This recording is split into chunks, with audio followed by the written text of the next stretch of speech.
Hello, hello, hello, everyone. Good morning, good afternoon, good evening, everyone. This is ViperStark95, and today we're back with another Flight Sim stream. We're here in beautiful Vancouver, British Columbia, and today we're going to be doing our second MLS match of the series so far. And today we're going to be doing the Portland Timbers versus Seattle Sounders. This iconic North American rivalry is the oldest rivalry in American soccer, dating back to the 1970s. It's one of the biggest derbies in American soccer. Rich history dating all the way back to the North American Soccer League of the 70s. Of course, these two have been rivals for decades in many other sports, not just soccer, but also ice hockey, basketball, and more. But this is definitely a big game for both teams, of course, for the MLS.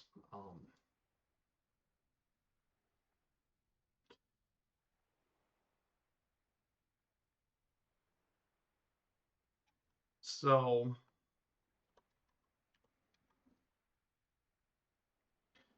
before we get started, I do want to say hello to everyone here, of course.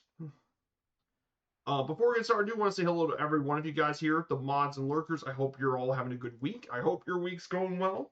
So, our flight plan is going to be a pretty simple one. We're going to take off here from Vancouver Harbor. Then from there, we'll fly over to BC Place, the home of both the BC Lions of the Canadian Football League and the MLS's Vancouver Whitecaps. We'll fly around downtown Vancouver, and then we'll head over southeast, and we'll make our way over to Seattle. We'll fly over the University of Washington and make our first stop here at Canmore Air Harbor Airport. Whiskey 5-5. So that's going to be our first stop of the day. Our second leg will take us through downtown Seattle. We'll fly over Lumen Field, home of the Sounders, before heading our way down south 125 nautical miles to Portland, Oregon.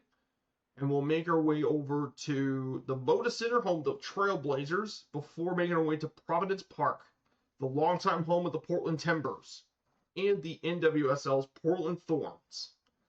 And then we'll make our last stop in another seaplane base, Wiley Seaplane Base, to Oscar Golf 3. So yes, we're doing a float plane op. But this makes sense. We're in the Pacific Northwest. This is probably one of the areas in the United States with float plane service. So,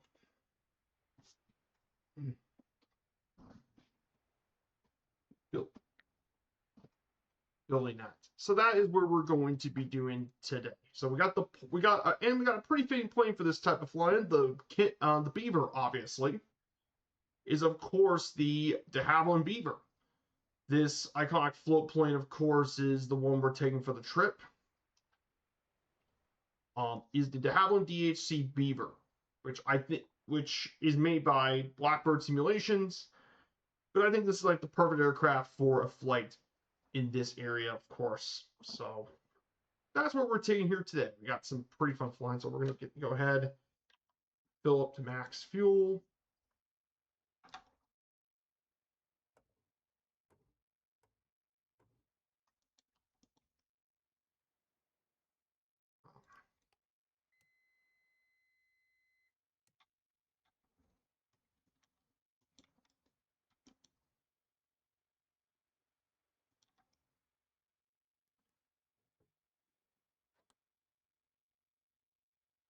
So we're going to go ahead.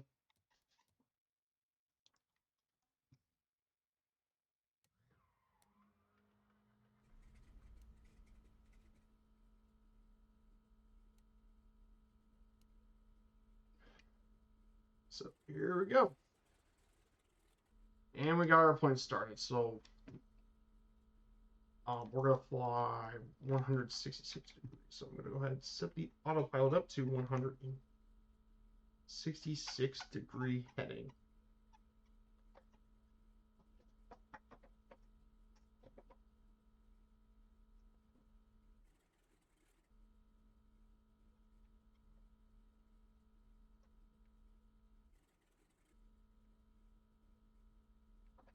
And our flight altitude for this leg, our max for this entire journey is going to be 5,000, but for this leg, we're going to fly 3,000 feet. So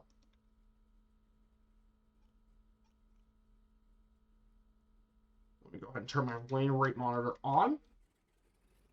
Yeah, you guys all know about Vancouver, of course. Vancouver is the big city in British Columbia. Big city here in British Columbia.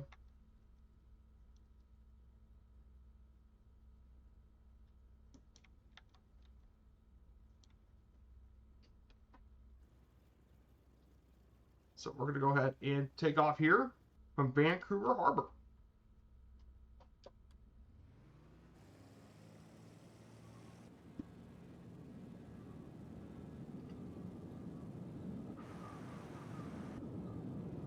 And we're off. We're off. Let's go.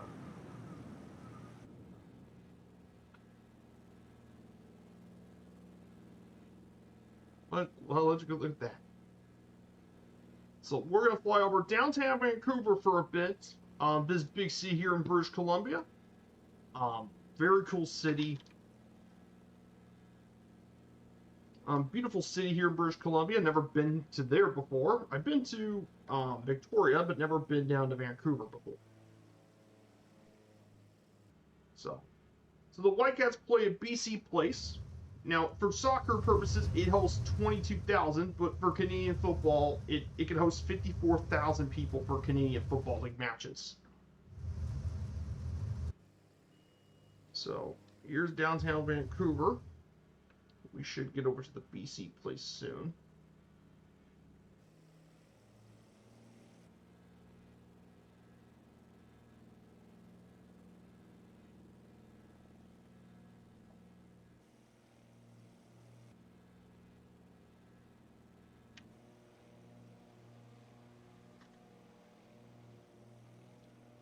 So here it is, BC Place, home of the Whitecaps.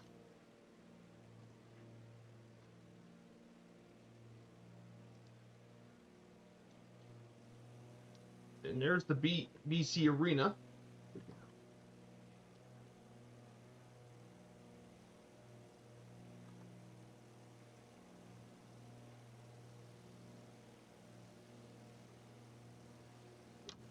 Yeah, let's go ahead and turn on the autopilot.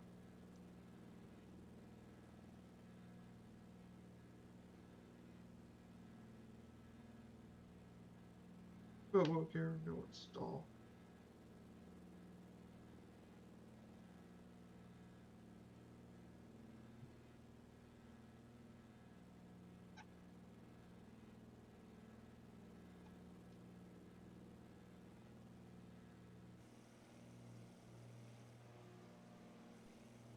So yeah, it's going to be a bit, the autopilot's acting a little weird right now, but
Okay, it looks like I finally got this thing somehow sorted out.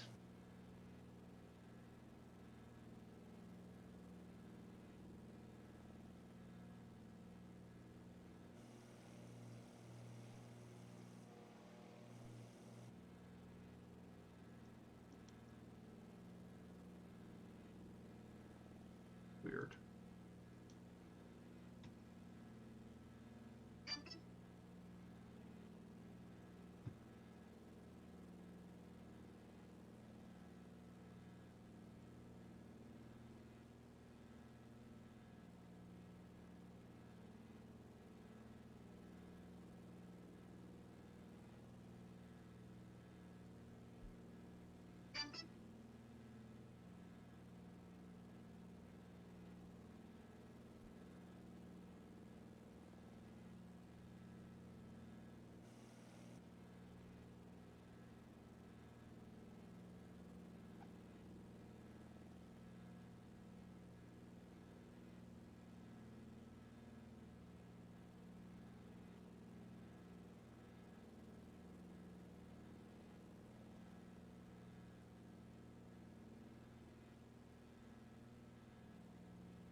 Sorry, I was just trying to get this thing.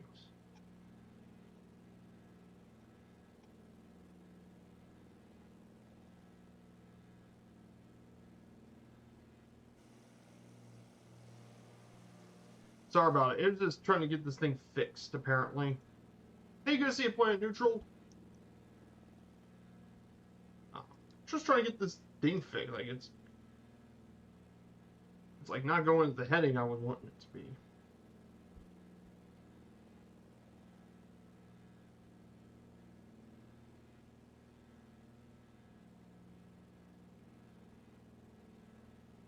Trying to get this directional thing going.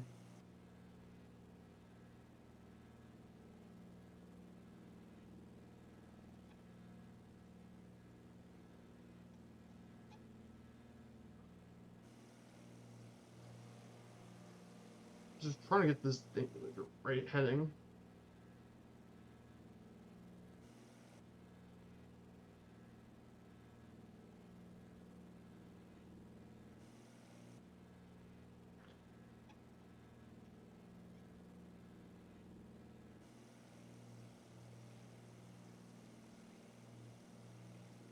Just trying to get this thing's heading thing to the proper. Okay.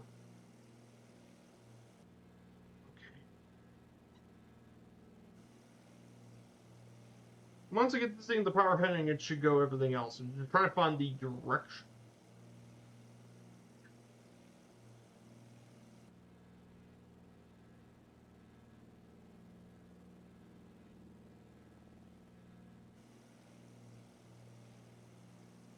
There we go.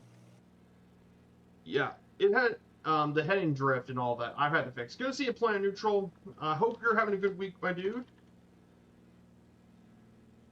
We're doing the Timbers versus Sounders game today, this weekend, of course. Another installment of one of North American soccer's biggest matchups in North American soccer.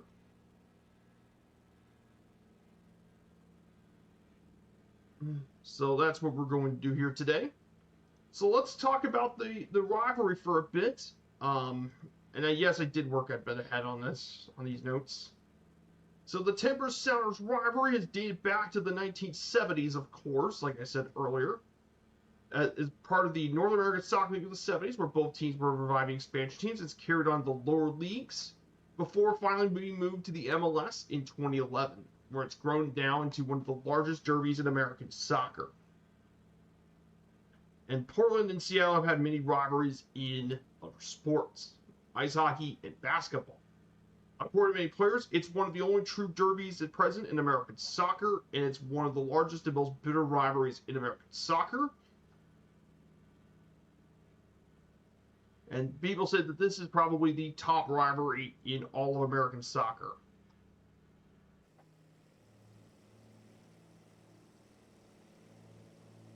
A passionate and very bitter rivalry that both supporters and have known for years. Of course, of the matchups, there's over 145 matches played in the history of the Derby, but Seattle has won most of the games, 68-58 for Portland Timbers and 19 draws. The largest victory ever in the Derby was in 1985 when Seattle beat Portland 6-1. But the highest goal scoring match was a 2-6 defeat for Portland against Seattle in 2021. And they met several times in the postseason throughout the various leagues. So the history of this iconic soccer matchup dates back to the first meeting in 1975. On May 2nd, they played during the North American Soccer League era. When Seattle defeated Portland 1-0 in front of 8,000 at the Portland Civic Stadium, home of what is now Providence Park. And the return match on July 26th saw Portland defeat the host in a crowd of 27,000. And a month later, Portland knocked Seattle out of the playoffs for a crowd of 31,000. On June 30th, 1979, Seattle defeated Portland 5-1 in the Kingdom with a season-high 34,000 spectators. And unbelievably, this lasted until the 1980s, the largest victory in the Derby and the largest victory for either side in the top tier of American soccer. However, again, soccer in the United States has a bit of a complicated history, because at the end of the 1982 season, the Portland Timbers franchise folded as team expenditures outpaced club income. And the final meeting in the top flights was in 1982 when the Sounders defeated the Timbers on August 22nd. It won't be until another 30 years in 2011 when they both meet each other in the top flight of American soccer. Yeah, 30 years, of course, to wait. Now, of course, soccer in the United States has had a very turbulent history. A lot of it had to do with disputes with FIFA and financial problems.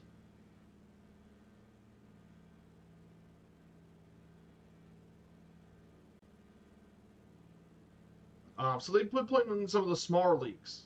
So of course they played in some of the NSL indoor areas, in the WSL, WSA era, where they were a bit smaller leagues. But then after 11 years, in 2001, after the 90s, the Portland Timbers were reincarnated and hosted the Seattle Sounders.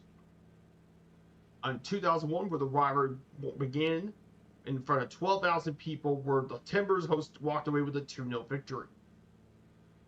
And then ahead of the 2004 season, supporters of both the Sounders, Timbers, and their rival up I-5, the Whitecaps, who we just saw earlier, created the Cascadia Cup, which was to be given to the supporters of whoever had the strongest record against the two sides. And the first formal Cascadia Cup match was a 2-0 Timbers victory in 2004. And they met plenty of times at Cascadia.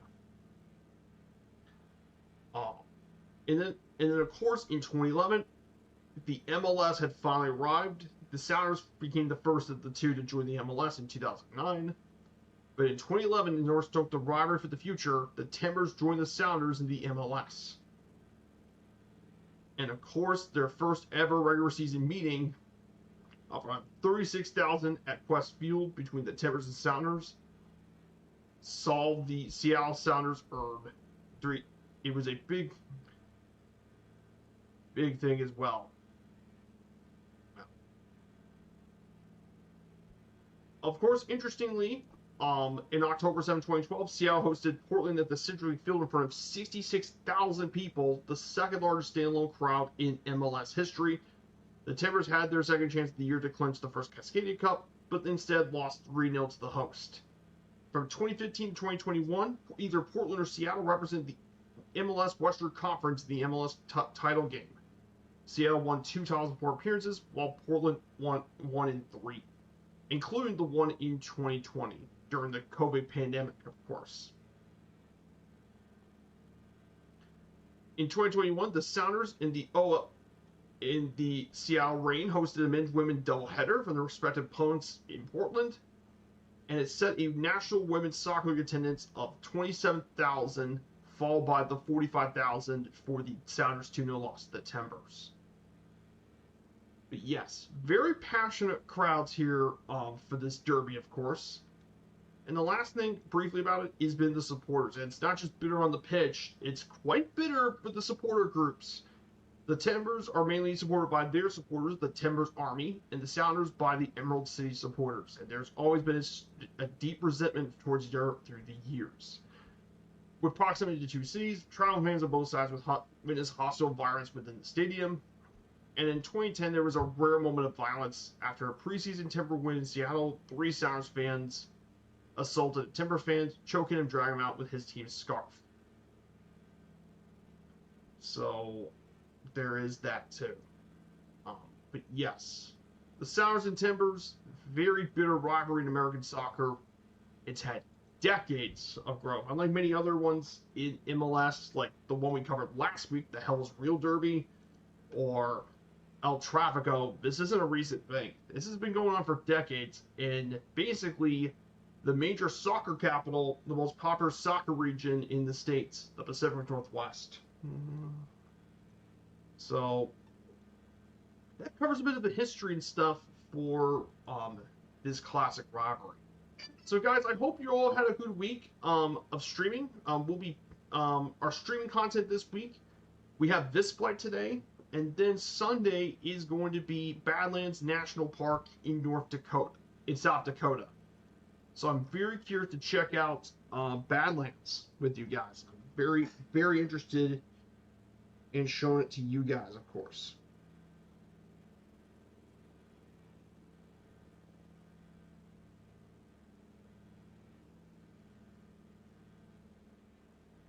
So, very bitter game, and definitely a very bitter rivalry.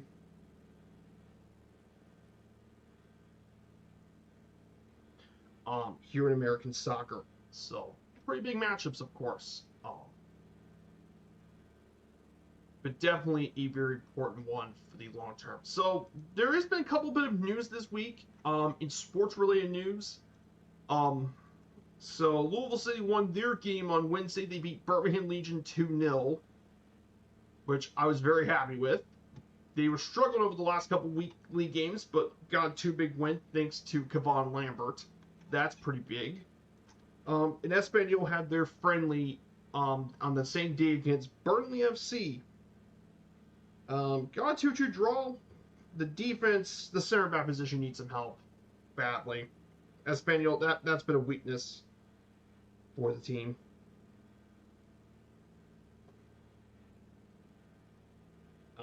They badly needed some bit of help in that regard. So that's kind of been the news here too. There is one more thing I do want to discuss with sports, and that's with FIFA. So if you guys don't know, if you've not been catching the sports-related news, FIFA, in order to try and grow the game and try to make more money and all that stuff, decided, you know what? We want to put it with private equity.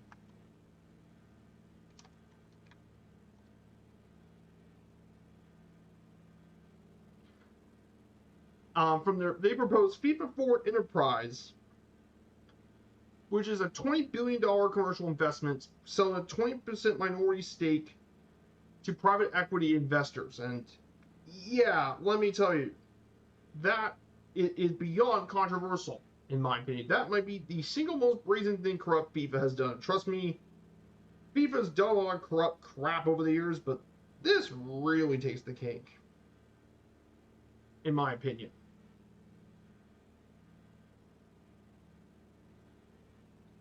Let me just tell you, the backlash from this is insane. UEFA obviously was pretty freaking pissed. Was UEFA?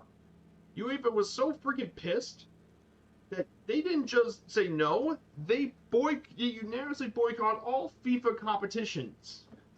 Yes, all FIFA. That includes Russia, Ukraine. Those two are in war.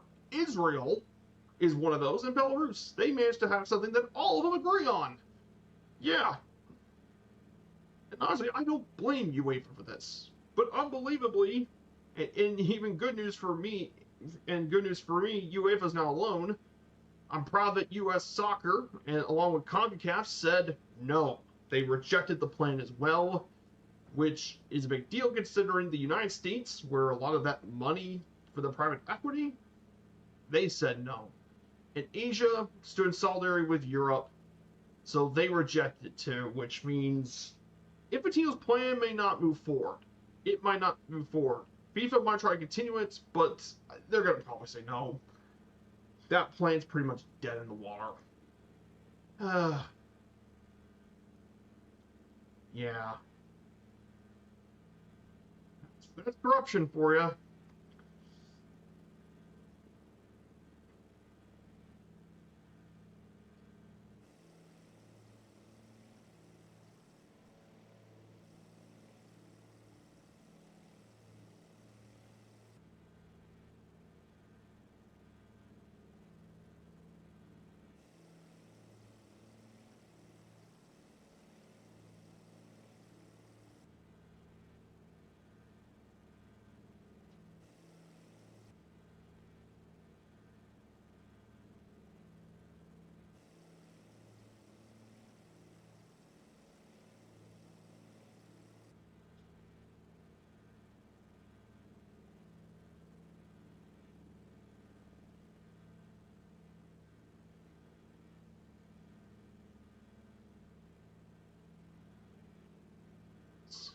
Here we go. So we're going to be going through this area for another, we're about nearly halfway there. So that's basically all the FIFA news I want to cover. I don't want to talk about too much more. Just because it is just so controversial, man. It's bad enough. It's one thing Europe says no. It's another thing that the United States said no. And then Asia, with a lot of promising markets, said no. Yeah. Question is when's Infantino going to finally be shown the door? It's going to be the real question. But yeah. As if for anything else this week, there isn't too much anything else this week in our sports. We don't know the MLS game, of course. The Sounders Timbers is going to be tomorrow at 10:45 p.m. Eastern Standard Time. DC United and Nashville are going to be playing today. And then, of course, Scotland's season is got started. Falkirk and St. Mirren and Aberdeen Hearts in Scotland.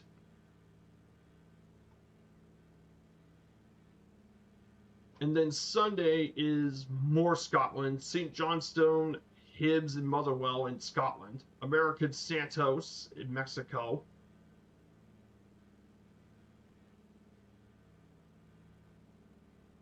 And then Poland's got several matchups. Mainly Legia Warsaw versus Jagiellonia. It's Polish. I'll try that. Those are like the big matchups this week in our sports. So.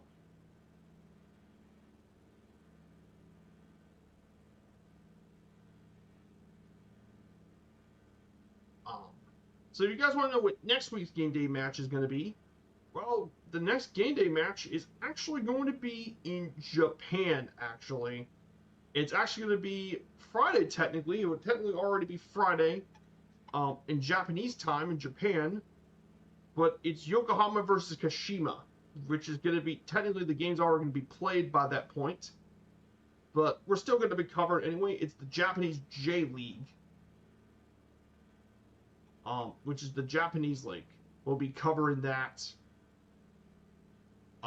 next week, which I'm looking forward to because Japanese league is moving to the common international schedule. So we got Yokohama, Kashima. We're covered the Japanese league, so should be fun to cover. Not a lot of people cover Japanese football, but Japan has been one of the most successful nations in Asia, so I think it's good for all of it here.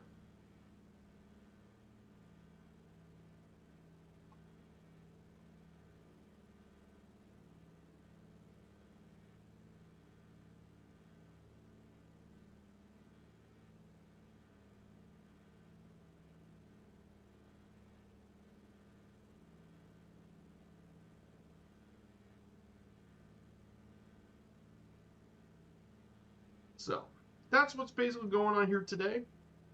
So that's what's going on for the news stuff this week. So I hope you're all having a good time. So we're going to go ahead and cover the Seattle Sounders for a bit. The Sounders are one of the MLS's most well-known teams. Despite coming in 2009, the Sounders, as the club itself, have been around since the 1970s. Technically, has been around multiple iterations since the 70s, but the MLS team has been founded in 2007. The Sounders are one of the MLS's most successful teams, winning the US Open Cup 4 times, the Supporters Shield 2014, and the MLS Cup in 2016 and 2019. From its inception until 2022, it qualified for the MLS Cup playoffs and the CONCACAF Champions League 7 times, becoming the first MLS team to win the modern version of the competition in 2022.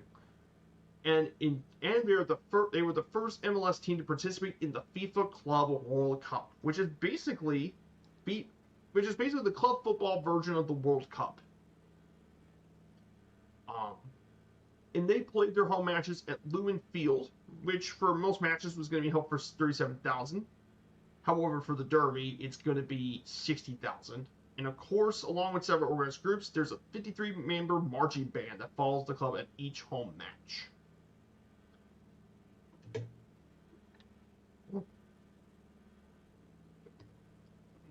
So, Sounders are super successful. Team with a rich history, of course, the Sounders have rich traditions, so it's not that surprising. So definitely a very famous MLS team as well. So the uniforms, colors, and crest were the original badge was a heroic shield, but nowadays it uses the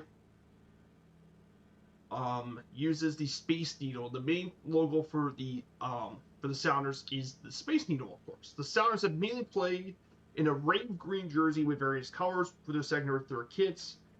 Earlier years they used bright colors like yellow and cyan. However, nowadays we're more muted colors.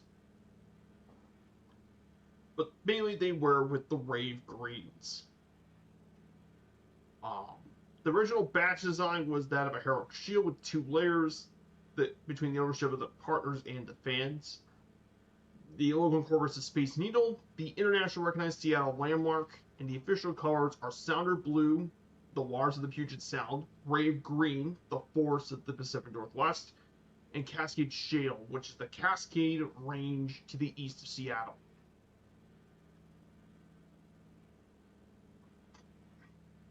And the new logo you now see nowadays was unveiled in 2023, which is the club's 50th anniversary, which is basically, it's a more simplified logo with Space Needle in all text except for 1974.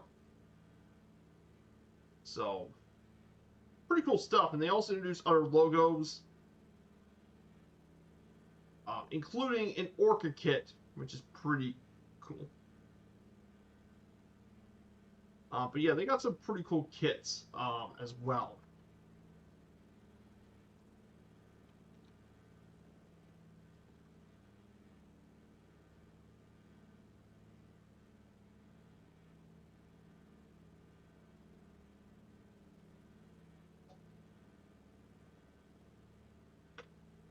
So, pretty neat stuff, of course. The Sounders obviously have rich traditions, of course.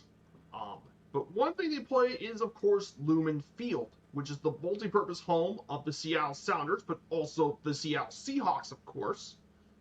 For the NFL, it seats 68,000, but for most MLS matches, expect 32,000 people, 37,000. But of course, when the Timbers come to town, yeah, they're going to be playing 60,000 people in that stadium.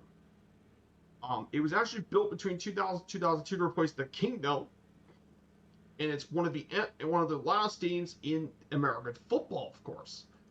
At one point, it reached an insane decibel of 137 decibels at one point, which was once the world record.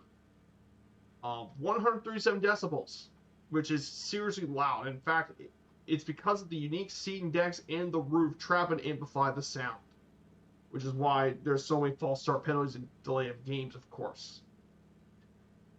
They've hosted college football matches, high school games, but of course it's also played a lot with soccer because you see this stadium, unlike many other NFL stadiums, is actually was also designed for soccer matches.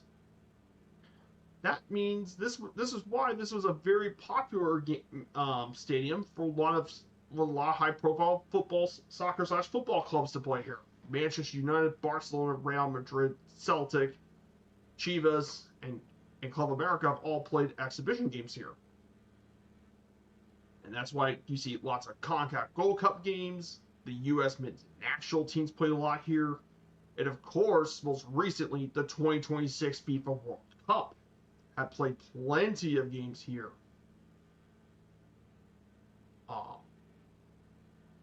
So yeah, great stadium for not just American football, but for soccer too. Great stadium for that sort of stuff too.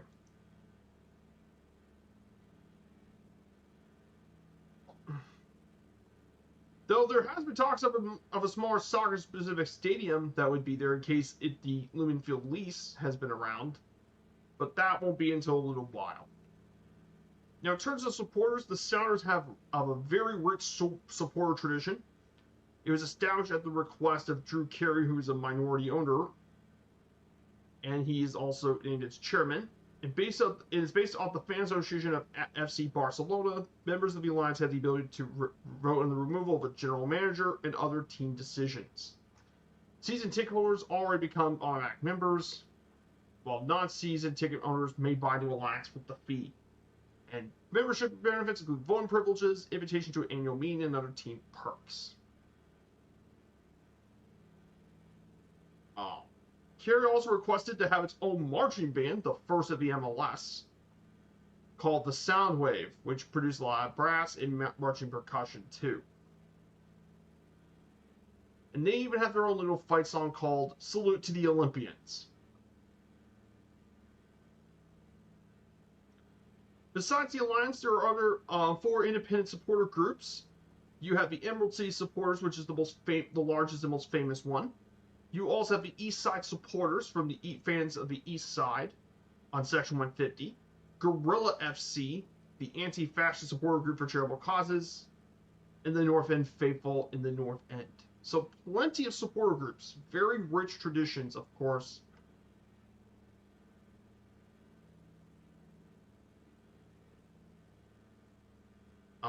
So very famous supporter groups, of course, here in Seattle.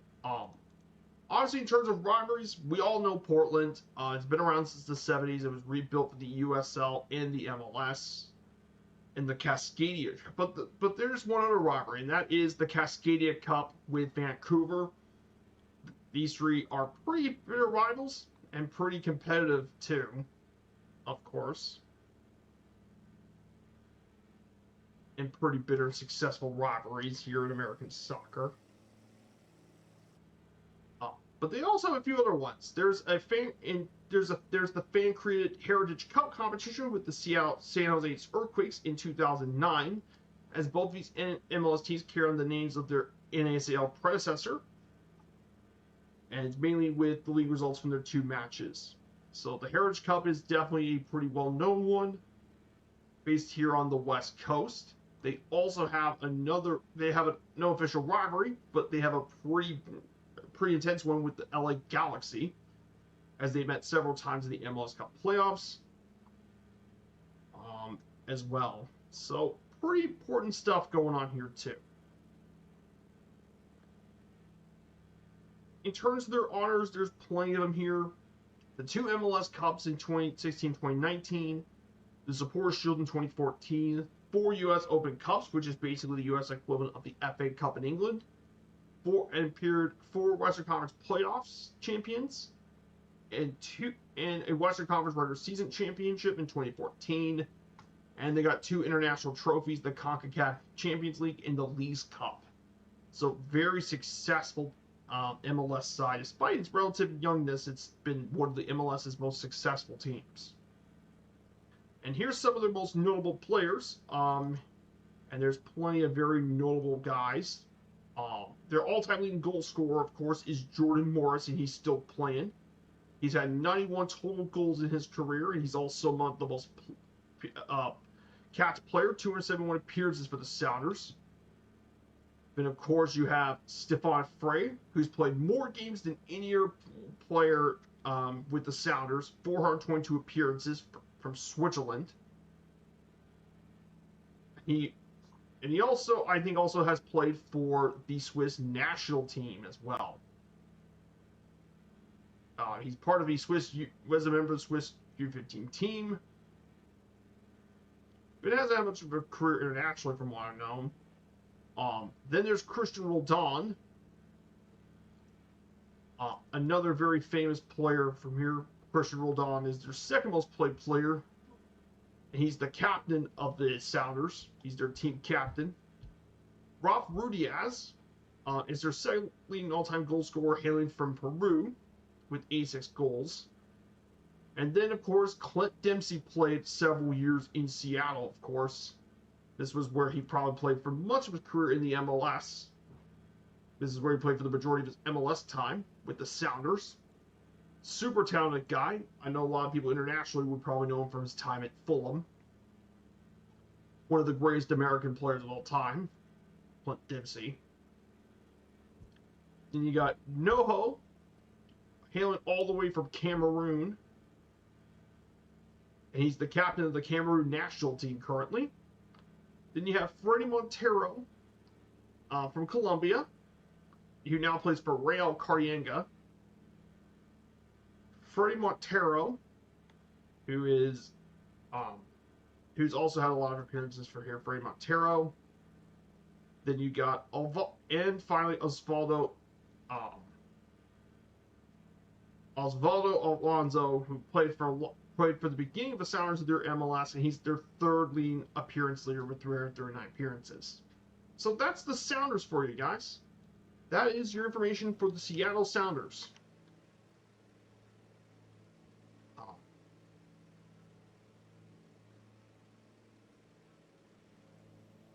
So yeah, but yeah, beautiful scenery this morning, of course. The scenery is really nice this morning. I hope you all enjoyed this flight as much as I do. The Pacific Northwest is absolutely gorgeous. I know I talked about a lot of the really cool islands and stuff in the back. Absolutely gorgeous. So we're going to get through this area pretty quickly. So ahead of us, of course, there's Mount Rainier in the distance. Is Mount Rainier. It's hard to miss this.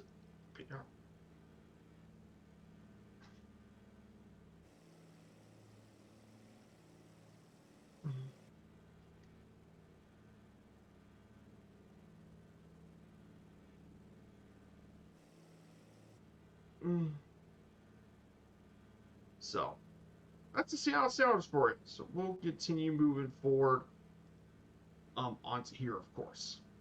So I want to ask you guys, I hope you're all doing well.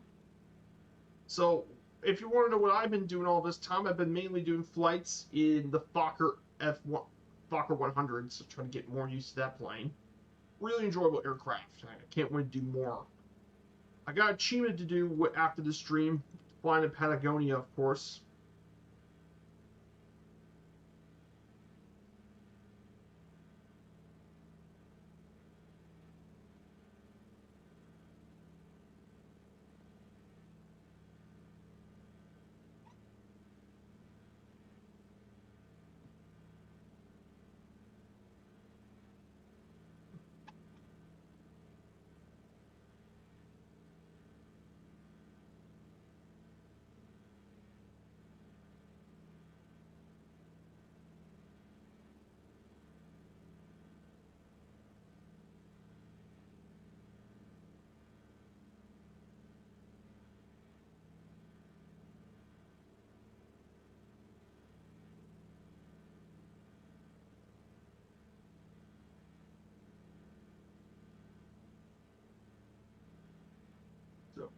Yeah, we're getting pretty much closer. I want to know how much of a tank we have left for the center tank.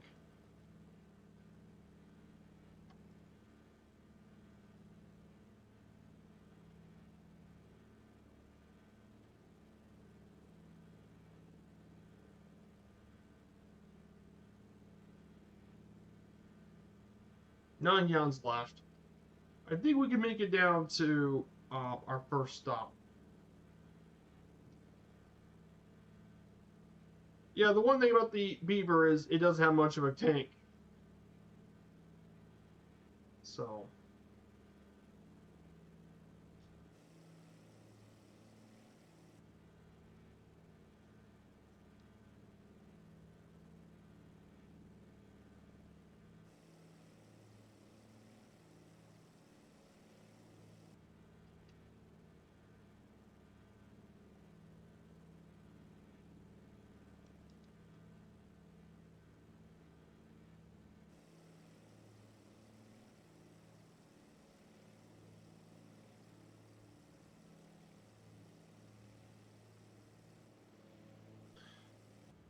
So, we're just going to continue moving forward here.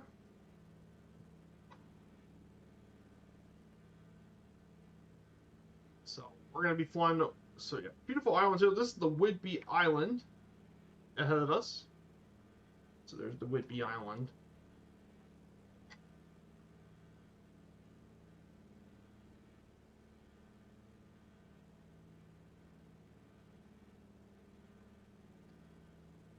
So, we'll get through here. We're just about 166 nautical miles out from our final stop in Portland's Wiley Seaplane Base, just south of Portland.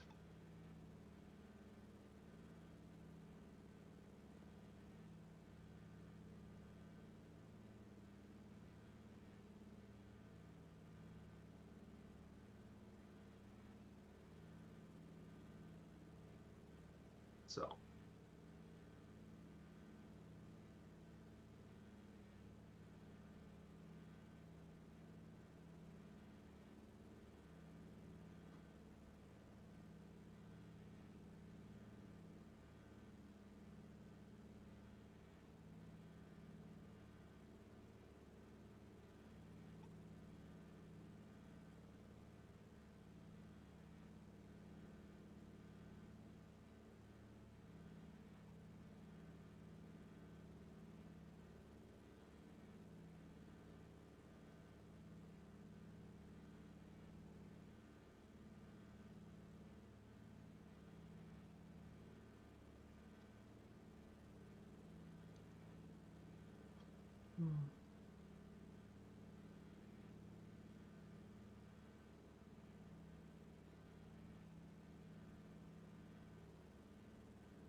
So.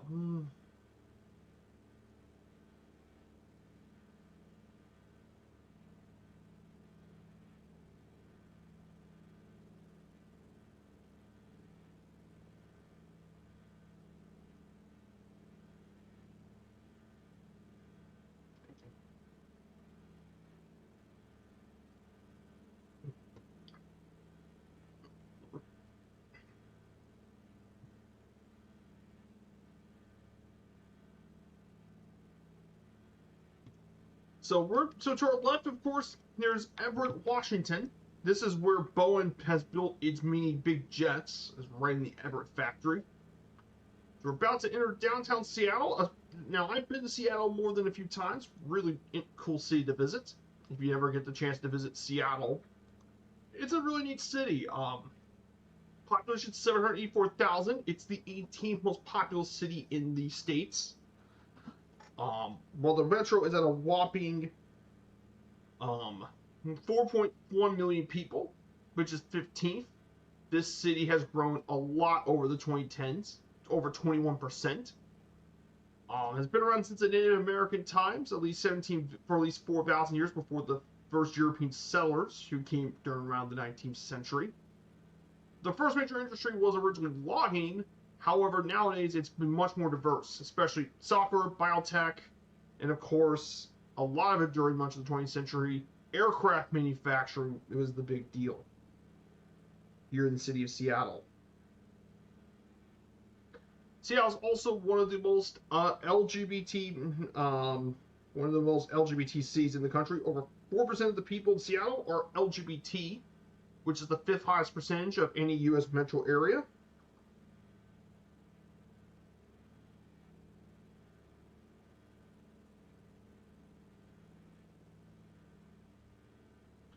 So, and Seattle also has a rich music history with jazz, pop, grunge, and more. Tons of rich music history in Seattle. Most famous international landmark of the city is the Space Needle, of course, that was built for the 1962 World's Fair here in Seattle. But there's tons of other really cool places to visit. The Pike Place Market is one of the most popular ones here in the city, famous for a salmon toss, of course. Aviation lovers should check out the Museum of Flight, the largest private air museum in the country, if not among the world. And it's a great sports city. It's not just the Sounders, of course. They absolutely adore their Seahawks and Mariners. They now got the Kraken recently, and they're one of the more passionate supporters of women's basketball, the Seattle Storm, and of course they're going to get the NBA back in the future too. So the Sonics may be coming back to Seattle in the near future. So, like I said, Seattle, really passionate city for all sorts of activities, of course.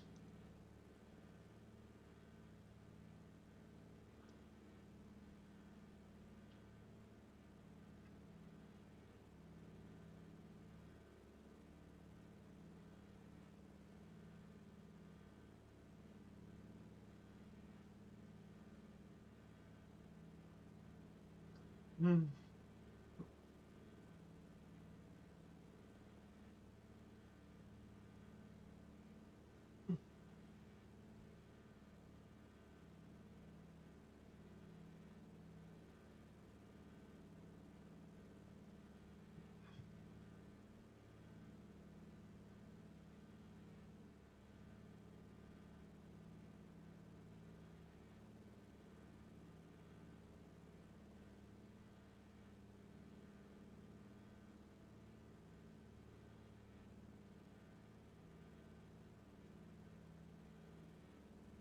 So, big stuff, of course.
So here, guys, we're about to arrive into Seattle, of course.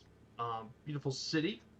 So we'll make a quick flyover of the University District, Husky Stadium, home of the University of Washington. Um, one of the most beautiful stadiums in college football, of course.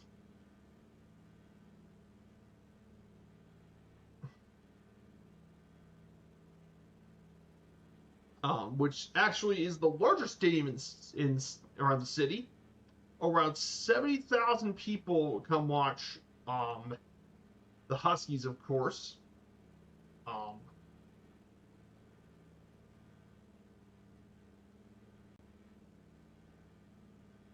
Big time stadium, though. The Husky Stadium is absolutely huge. It's a very unique stadium. Not only does it have the beautiful scenery of Lake Washington and the Cascade Mountains, it is also among the loudest stadiums in college football. One point it reached 133 decibels, the highest ever recorded in a college football stadium. So very loud place. It's got great tailgating because obviously the Sounders.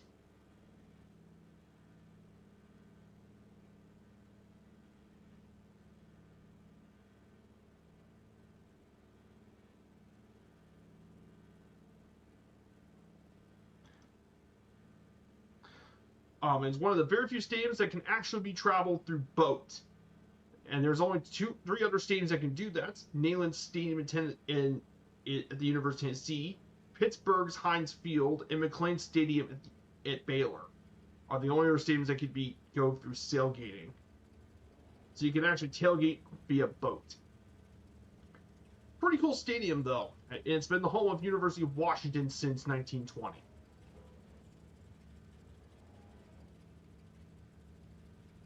It's considered to be the greatest setting in college football. I can definitely see why. It's just a beautiful, beautiful ground.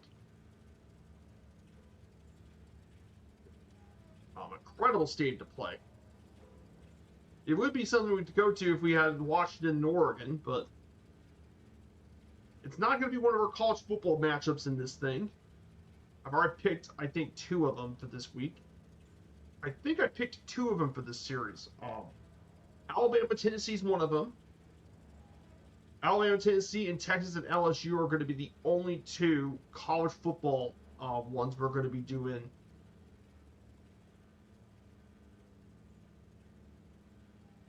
Are going to be the only 2 we're going to be doing in this series, of course.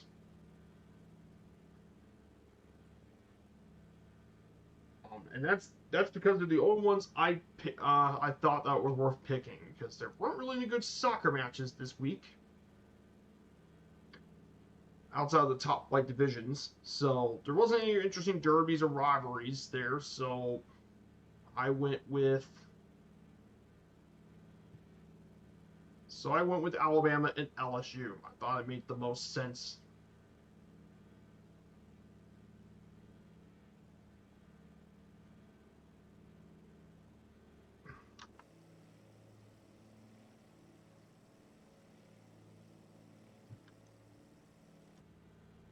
So I'm going to go ahead and turn off our autopilot.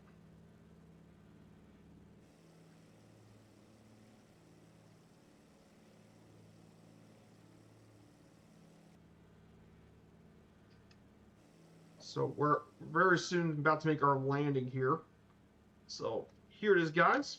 Downtown Seattle. We should be making our way over to the American Football Stadium. So here it is to our right.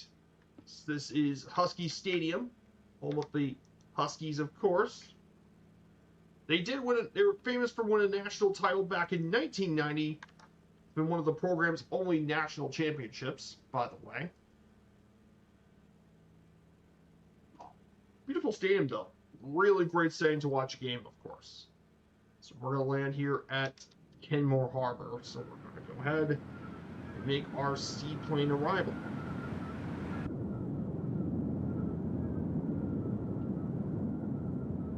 That being where we're going to have to go here as well. Well, that probably takes us to... That would be pretty Cool. Here we go. Um,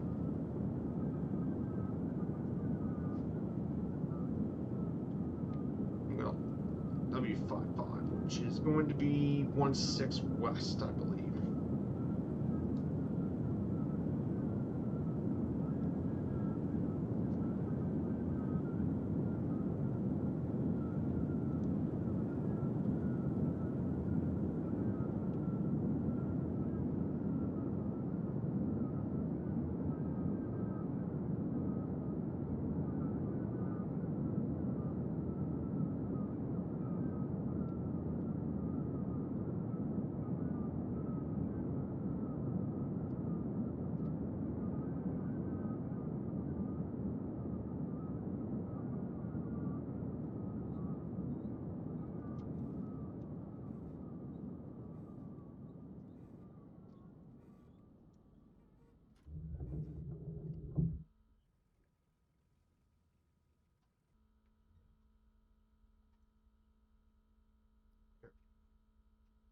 All right, we're down, guys.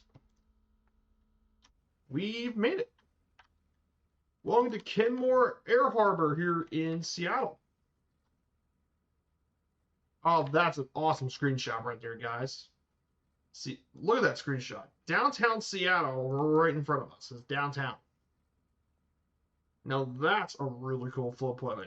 Like I said, I like to do more of these, and we're gonna have plane prats for Alaska when we get to do the National Park Series. So we're here. We're beautiful.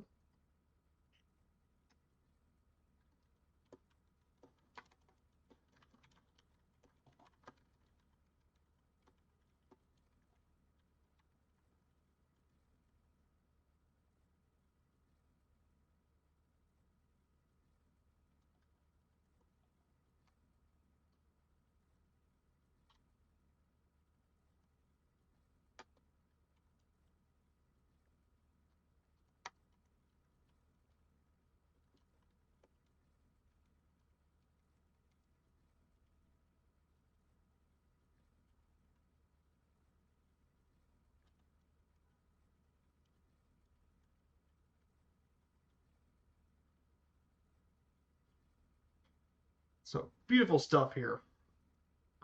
Kenmore Air Harbor. What a really cool seaplane airport here. So we'll take a break here for about a minute. If you guys want to join in, here's our route and here's our server. We're in Southeast Asia. We're flying at Charlie Yankee Hotel Charlie to Whiskey 55, and now we're going to go to 2 Oscar Golf 3.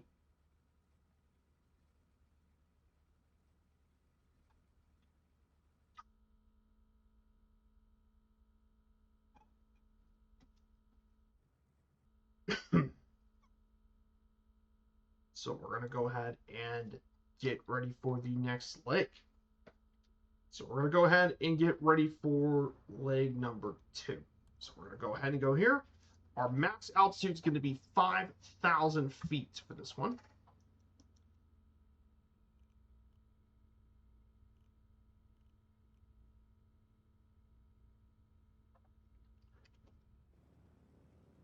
Yeah, absolutely gorgeous city. There's the Space Needle.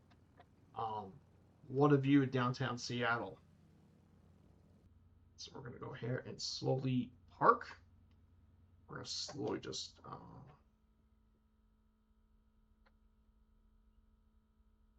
yeah, absolutely gorgeous scenery, guys. This is fantastic. Like I said, I like flying here in the Pacific Northwest.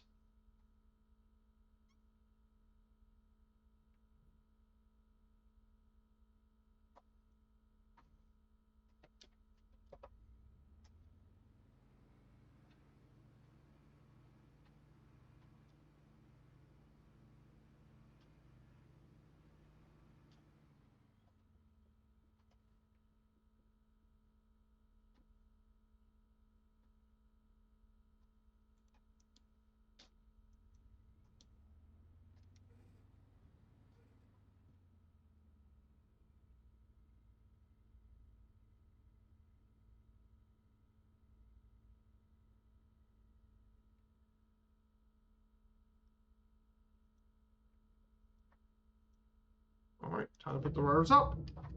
And we're going to go flying. we go. We're about to take off. 40, 50, and we're going to go up, up, up into the air. Oh, what's going on?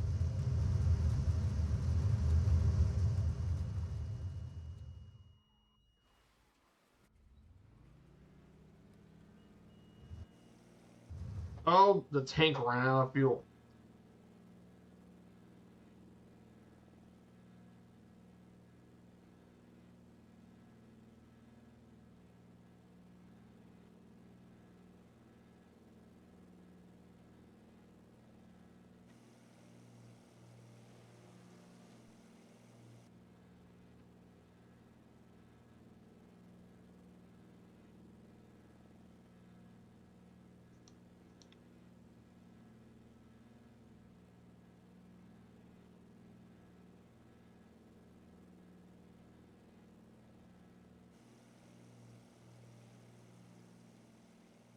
So there's the Space Needle. There's the good old Space Needle. We say goodbye to the famous Space Needle. And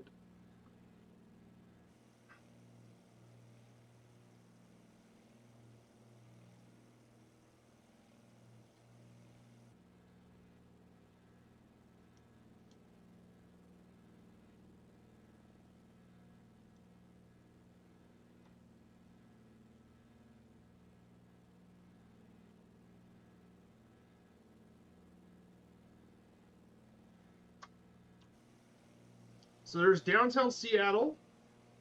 And now we're going to fly over the Quest Field. So we're going to say goodbye. We're going to say hello to Quest Field. We're going to say hello to Lumen's Field.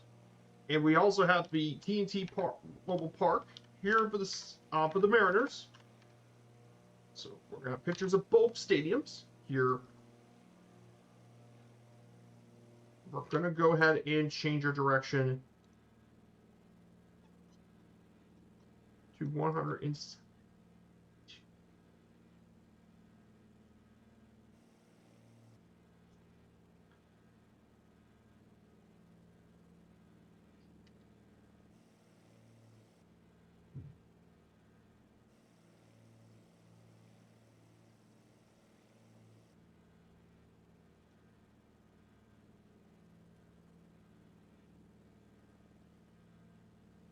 So there we go.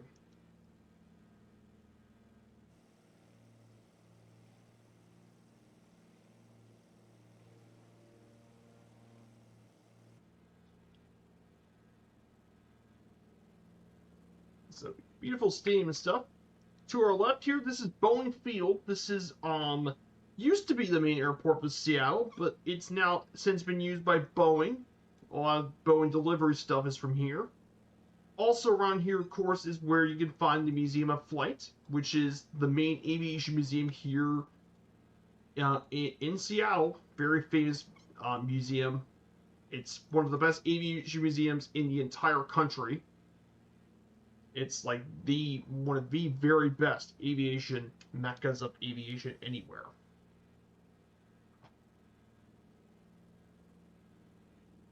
So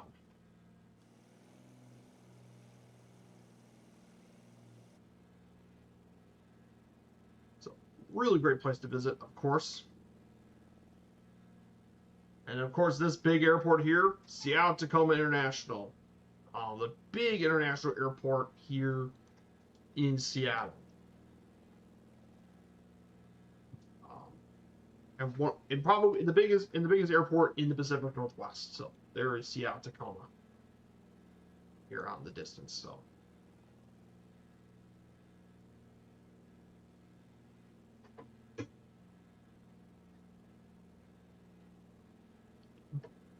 Mm-hmm.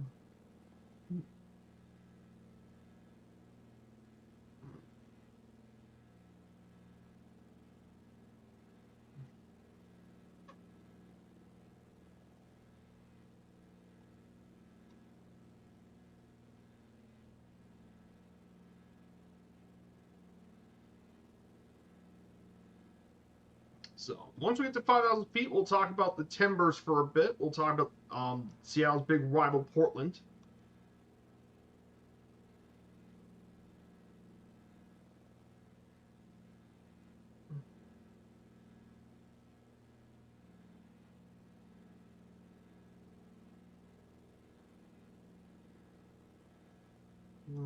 So we're just slowly climbing up to 3,000 feet. So we're gonna get into Oregon.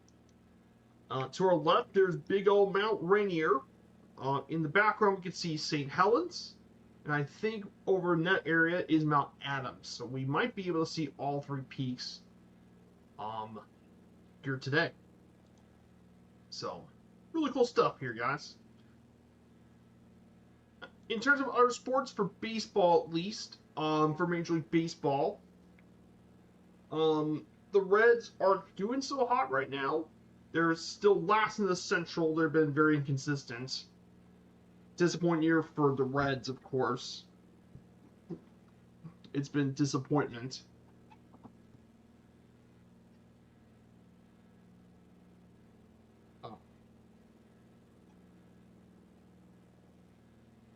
So that's pretty disappointing for the Reds. Just mediocrity.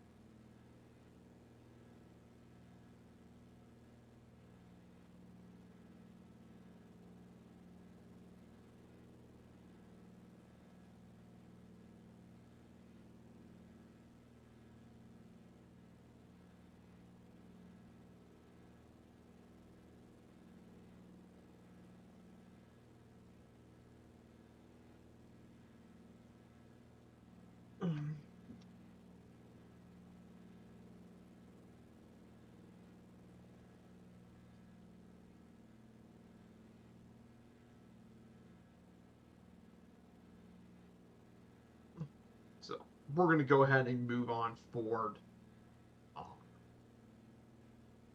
with all of it. So, I'm curious, guys, about the future of the series. You guys want to know what's been going on for the next couple weeks? I know next week is Japan League, Yokohama and Kashima. That would be next Friday, and then the last flight before I leave on vacation is baseball St. Louis Cardinals versus Chicago Cubs on August 14th. Been wanting to do that rivalry for quite a bit in this series. I know technically it's the start of European football season with La Liga, but that week doesn't really have a lot of really interesting games. I know it's technically the start of the week, but I think there have been more interesting games to pick, and I rather pick the baseball game because at least a rivalry matchup, and of course, since it's the beginning week of all of them, there's not really any derbies at the start of the week. There really isn't a lot of options to pick for the weekend sort of game, so I think that would be a pretty understandable choice.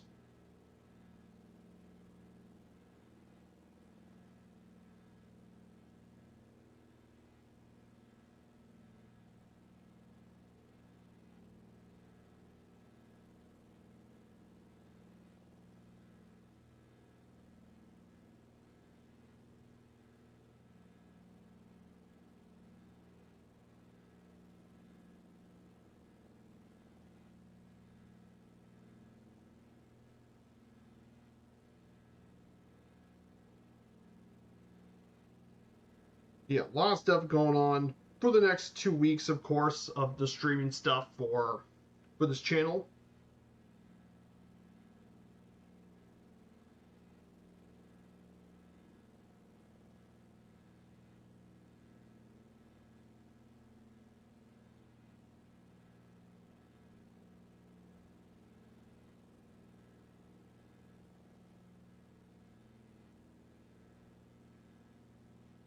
So, a lot of really cool stuff here, of course. I know Murphy's back today, so in terms of other content from across the community, of course, Murphy's back. He's back from Spain, so he'll be doing a flight across Spain from Alicante to Almeria. Um, so he's going to fly around the coast.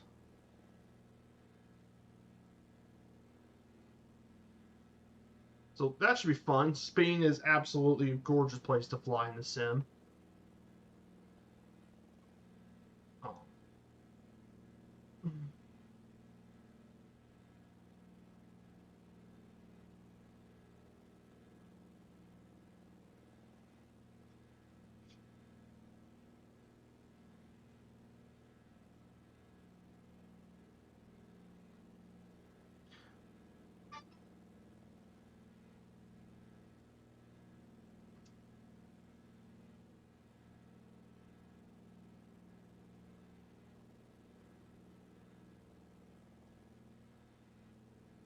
Um,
So now that we're above 5,000 feet, we can start talking about the Portland Timbers. Um, so I'm going to go ahead and start talking about the Timbers. We have to our right is the city of Tacoma. That was on our right, the major port city of Tacoma. So, so let's go ahead and talk about the Timbers for a bit, as we're getting to the sky, of course. The Portland Timbers have been around the MLS since 2011, but the Timbers have had since founded in 2009 and playing the MLS since 2011. The Timbers have been around in multiple iterations since the 1970s. They play at Providence Park since 2011. The Timbers in 2013 finished the regular season first place in the Western Conference, clinching their first ever playoff appearance and CONCACAF Champions League berth, and they won their first MLS Cup in 2015, which becomes the first team in Cascadia to do that, actually. And they've won, and they made multiple finals, of course, in the year, and they also won the MLS is Back tournament in 2020. Defeating Orlando City. Definitely one of the MLS's most well-known teams, and of course one of the most passionate. Despite playing not in a very large market, Portland has had a rich tradition in soccer for decades. In terms of the color and badge on here, the Portland Timbers MLS logo incorporates elements of the former USL design. The primary reference to the original crest is the circular shape that represents unity, wholeness, and the pursuit of perfection. The axe pays homage to the Pacific Northwest logging industry, as loggers would traditionally use axes to cut down the trees. And the three chevrons resemble a pine tree, representing their membership in three separate leagues. The team colors are Ponderosa green and moss green, represent Oregon's forest. And gold is the other color that they also use is gold. But it's mainly two shades of green and gold.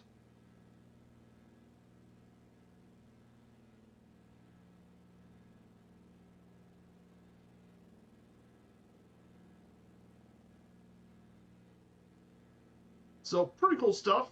And yes, they mainly wear green, and this is the you can definitely see the shades of green in their uniforms, of course, for Timbers. The stadium they play is one of the most historic stadiums in American soccer, Providence Park, home of both the Timbers of the MLS and the Thorns of National Women's Soccer League. It's the oldest soccer-specific facility for use by an MLS stadium, dating back all the way back to 1926. It existed in rudimentary form ever since 1893, and a complete stadium since 1926.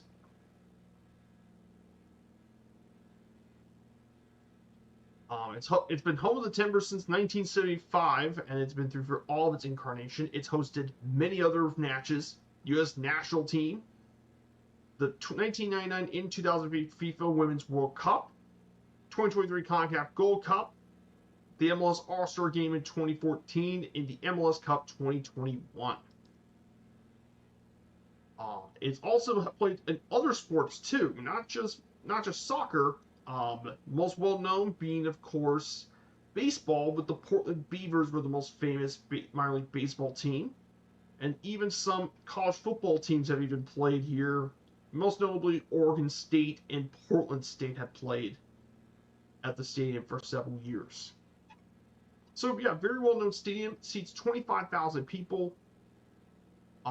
Is the stadium 25,000 is what the stadium has seated in.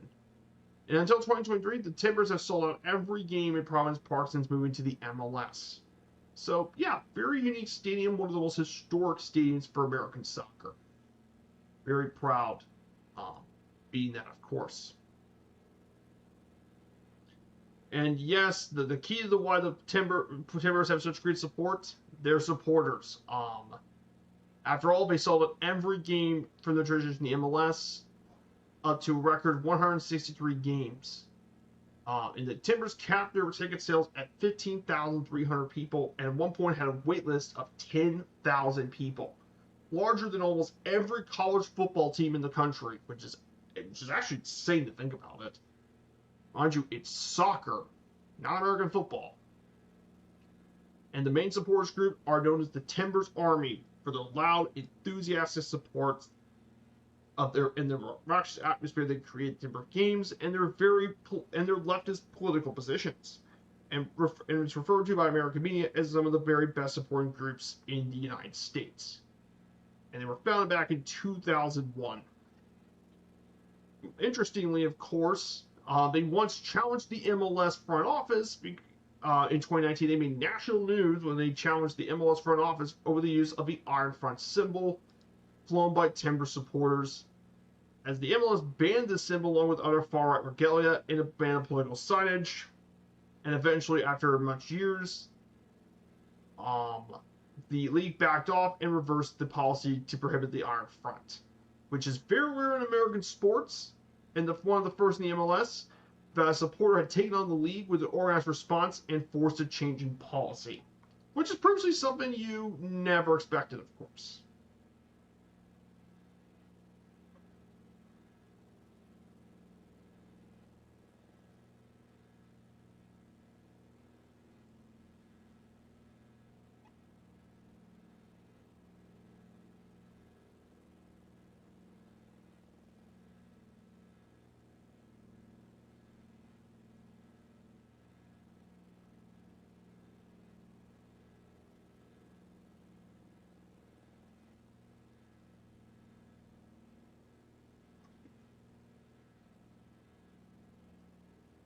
So, so here it is, Mount Rainier. So I got a few of all three in one picture. All three of these peaks, of course.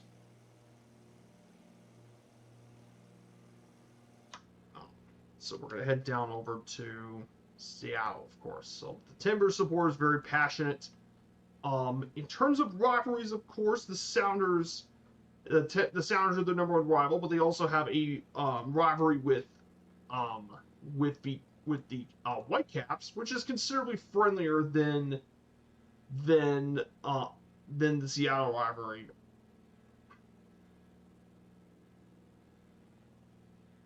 And it's much less intense because Portland is not nearly as close to Seattle, Vancouver as it is to Seattle, and Vancouver not having the similar level of success as the other two.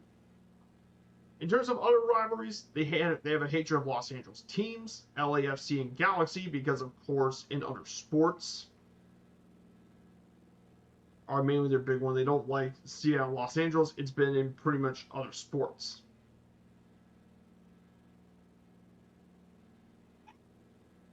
And a few others too. So pretty passionate distrust of all things in Los Angeles. So I'll take a break from the slides for just a little bit. Um,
so we're gonna continue forward. We're not too far from Oregon. Um, so we're just about 85 nautical miles to our final stop. So about Washington itself.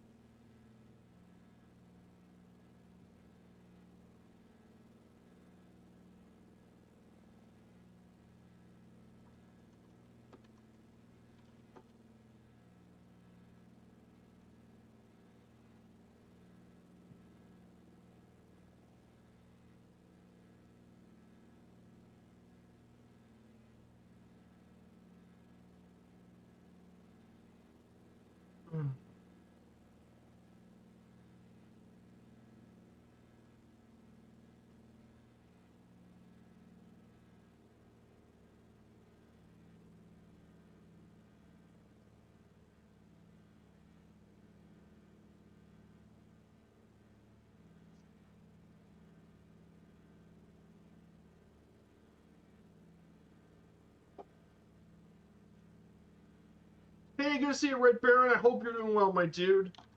Um, we're flying. We're taking the Beaver float plane down over from Vancouver down to Portland. We're gonna go for the Timbers and Sounders match tomorrow night. So that's what we're doing here today. We're gonna get ready for this big flight that will be coming up with the match, of course.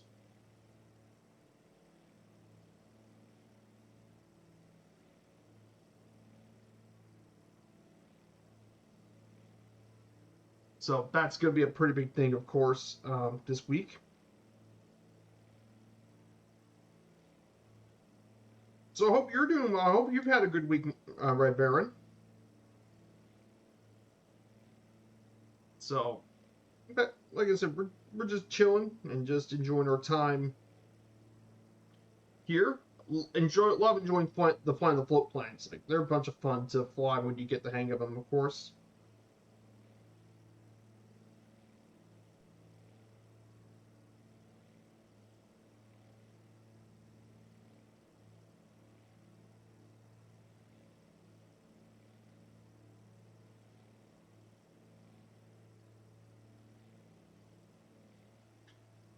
Yeah, good. That's great to hear, Red Baron.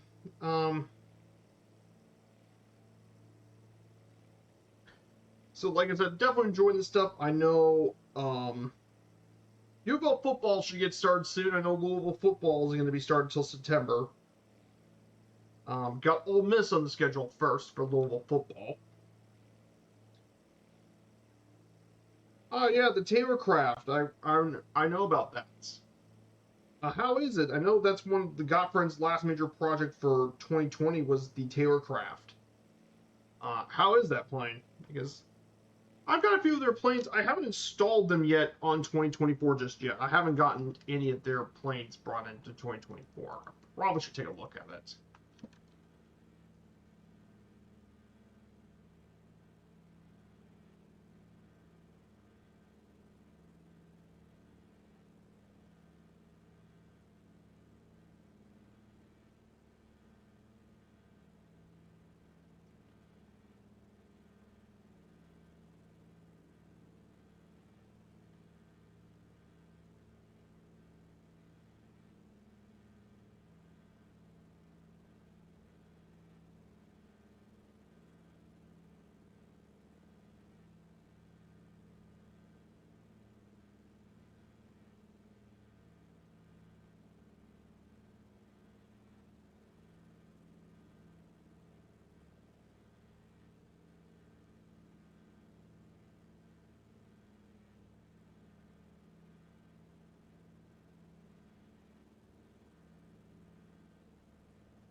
So,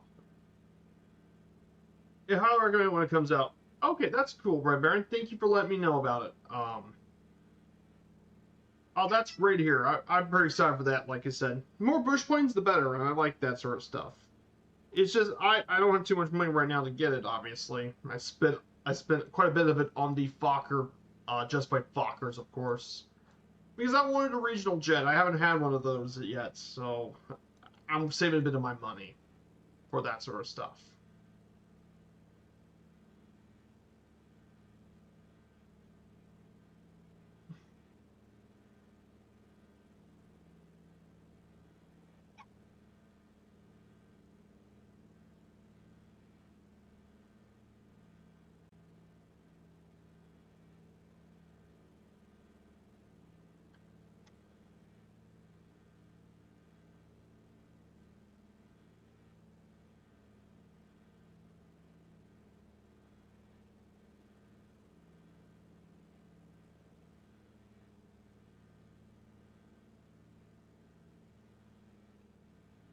So you gotta see some beautiful mountains, and of course to our left is Mount St. Helens. So there's Mount St. Helens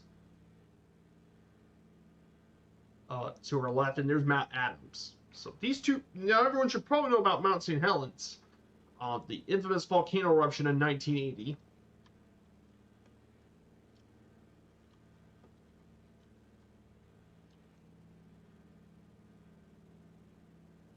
One of the worst volcanic eruption, the most disastrous volcanic event in U.S. history. That got 57 deaths and $1 billion of property damage here for Mount St. Helens, of course.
So, pretty big stuff. Yeah, exactly. It'll be very customizable too. I know Gottfried's pool pull-ups and seriously good work, so yeah, I have a lot of faith for it too.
So we're gonna get through here too. So we got a bit more to go. We just got 60 nautical miles. Yeah, there's St. Helens right there to our left.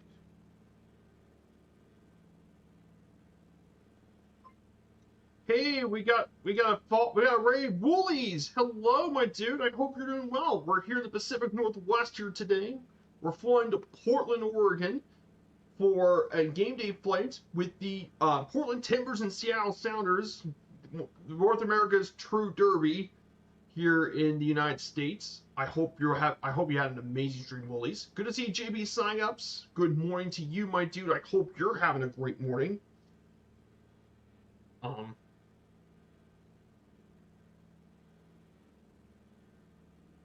So I hope you're having a great day as well.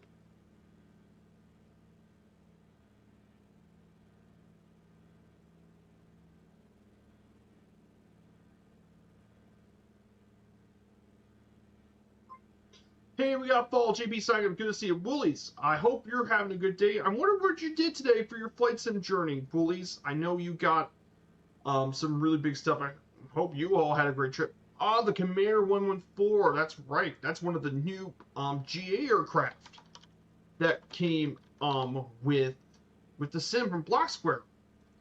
But just to recap for some of you guys that don't know about the Rockwell Commander 114, a bit of background for it. The over 1,400 of them have been built for the 111, 112, and 501 have been built for the 114. Built by Rockwell, North American Rockwell, who have made the likes of many other famous aircraft, including the B-1 Lancer and the OB-10 Bronco are their two most famous aircraft that Rockwell made. But the Commander is like their little G aircraft, very similar to they're pretty similar to a couple of other little aircraft, but neat aircraft. They can fly around 155 knots, cruise speed, 600 nautical mile range. It's very similar to looking to a Bonanza, but it's its own unique quality. But very neat little aircraft. Like I said, it's very similar to that of a Piper Arrow or Beechcraft Bonanza.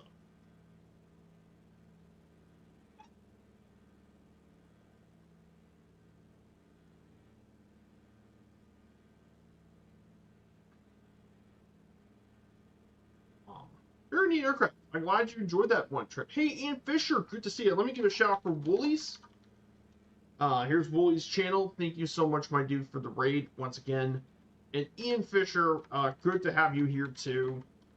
I hope you're having a great time as well. That's fantastic to hear. I know Blacksquare makes some incredible products too. So, good to see that they are doing really nice work with this commander too. I don't think I'm really interested in getting the commander myself, but I do appreciate it all. And thank you for the fall, Woolies. For the fall. Thank you so much. And thanks once again for the raid. So if you guys don't know about me, I'm ViperStrike95. I've been doing flights and streaming since 2021, since the days of FS20. I've been doing GA, mainly general aviation adventures.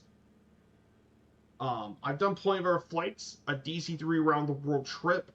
I done that in 2023. I did a JU-52 series back in 2022. Flew across from Berlin to Beijing. That was one of my earliest adventures. Most recently, I did a 50 states and 50 stream adventure, traveling through all 50 U.S. states, plus Washington, D.C. on one of my journeys as well. And my two main series at the moment, I have a Gameday flight. This will be an ongoing series.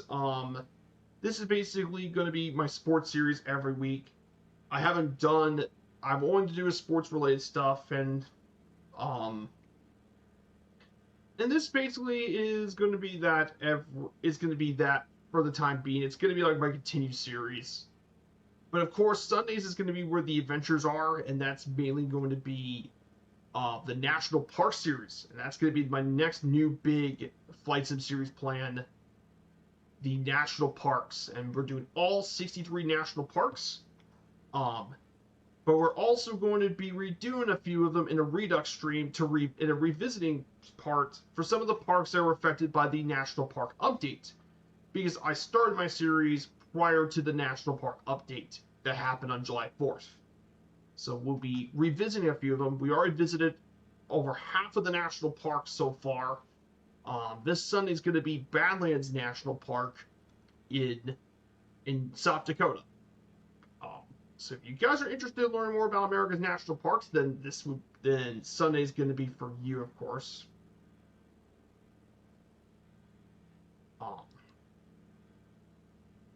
So we're getting closer to Portland.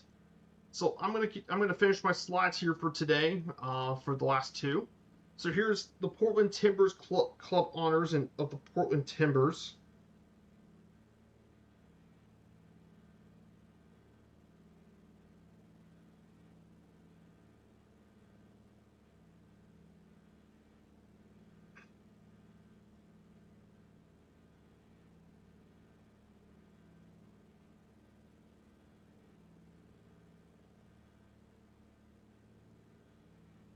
So we got some pretty big stuff going on here as well. So we got the one MLS championship in 2015, the two runners-up for Major League Soccer. Western Conference playoffs, three-time playoff champions of the Western Conference. Twice won the regular season championship. They won the one-off tournament that they had for the COVID pandemic in 2020, and they also won a Fair Play Award in 2011. So pretty successful little team. Yeah, the 114 does look really good. So if you like GA, this is definitely another Blacksquare GA gem. It's just, for me at least, I don't really fly general aviation too much off stream.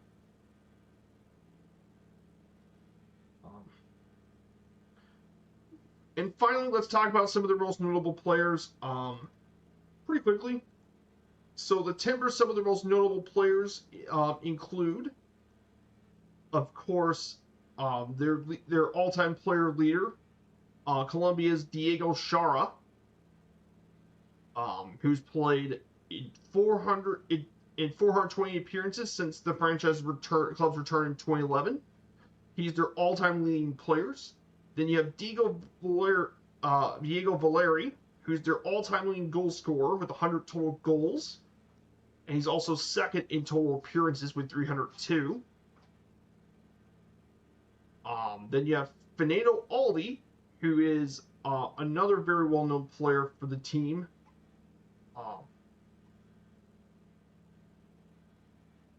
He's their second top leading goal scorer from Nigeria with 60 total goals out of Nigeria. Then Sebastian Blanco from Argentina. He is currently their active goal scoring leader among active players. 49 goals. And then some of their other notable ones, Darlington Nagbe from the United States played 239 matches between 2011 and 2017. He's also their fourth leading goal scorer during their MLS times. Then you have Jack Jewsbury with 178 appearances. And then you have Christian Paredes from Paraguay. So that's probably some of their more notable players. Hey, Wi-Fi Daily, good to see you. I hope you're having a good day. Here's a shout out for Wi-Fi Daily. He does a lot of flights and streaming stuff. I know I've been busy, kind of been working, so that's why I may not have been checking out the streams nearly as much.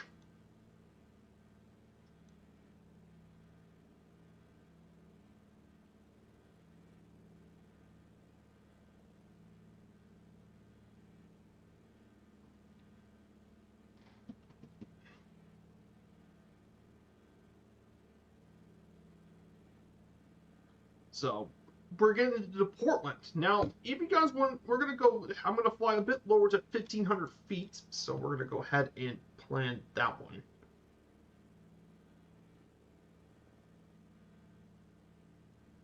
So we're going to go ahead and descend down. We're going to descend down to...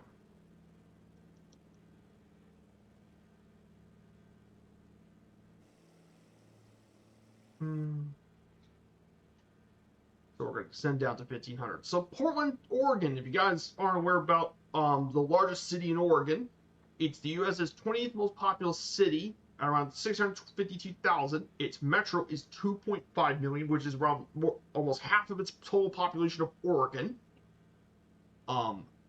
European American settlers arrived in the 1840s following a coin toss, and it was named after Portland, Maine. It became a major port city in the 19th century, and it gained a reputation for organized crime, which has been the thing that going on even into the 20th century. In the 20th century, it also saw the rise of World War II shipbuilding and a hippie counterculture movement. And nowadays, it's more of a technology center and rising house cost. The city's most famous nickname is Rose City due to its ideal climate for growing roses. And it's been that for over a century. In terms of other arts and culture, Portland has a rich food heritage with food carts for cuisine is food carts and lots of festivals, plenty museums, including the Oregon Museum of Science and Industry.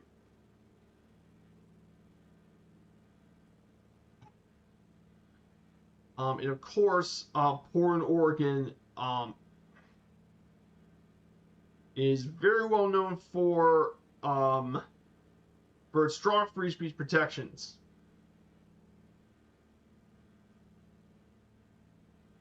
In terms of sports, the other major league team here in Portland is the Portland Trail Blazers, who have been around since 1970, of course. Are another big part of Portland. They even won an NBA title in 1977.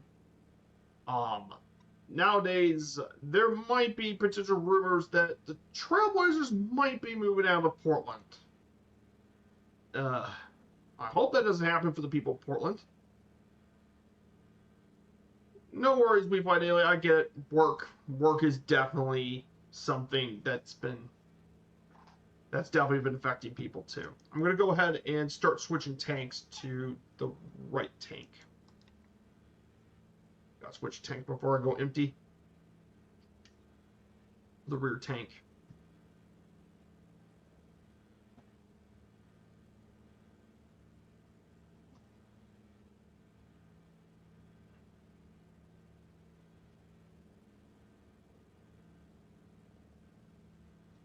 So, yeah, we're gonna get closer to Portland.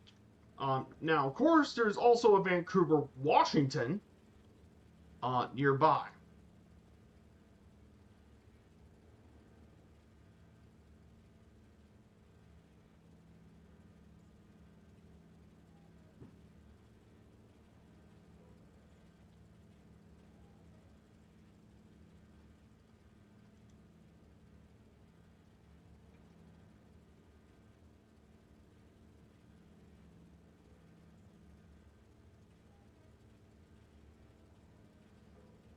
Vancouver, Washington is we're going to be flying over that soon, and Vancouver, Washington is actually Washington's fourth most populous city. Is going to be one coming up, dating back to 1825. It was originally established around Fort Vancouver, a fur trading post. And it's part of the Portland metro area. So yes, there's a Vancouver, Washington.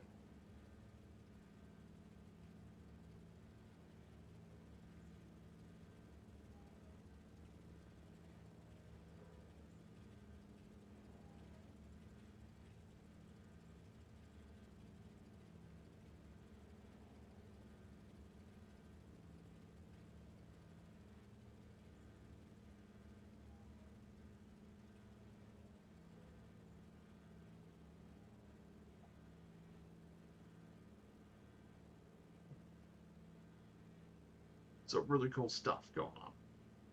Oh, no worries, Willies. Thanks again for the raid, as always. So, of course, if you look to the big peak in Oregon, I think we can see this peak right here, guys. That is Mount Hood. That's the highest point in all of Oregon, actually. It's actually a volcano, very similar to Rainier. This is around 11,000 feet in elevation. It's the highest point in the state. And the fourth highest in the total range. There's areas around the mountain you can ski in Timberline Lodge ski area, the only year-round lift service skiing here in North America. There are 12 different glaciers and snowfields in the volcano. And of course, there are people who've actually climbed up the top of it. And more than 130 people have actually died in trying to climb up this volcano.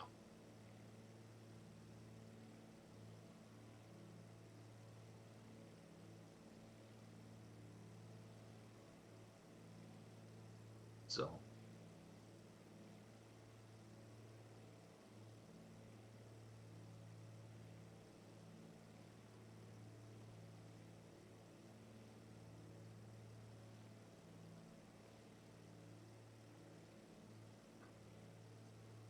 So.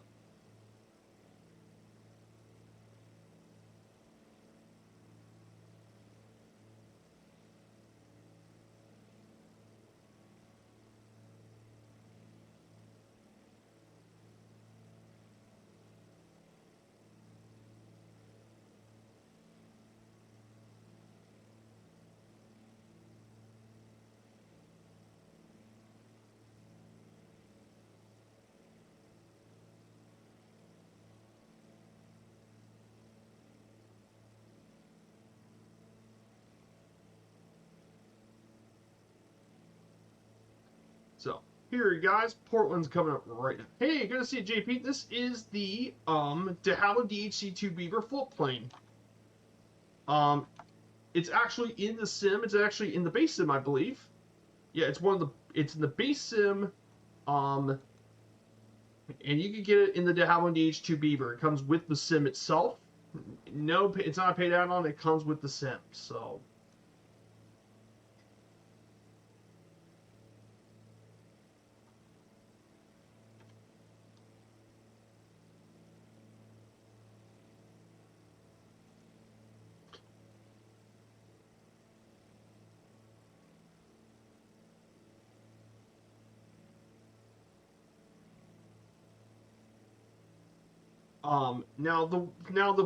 We're gonna be getting to Vancouver, Washington. We will be flying over Pearson Field.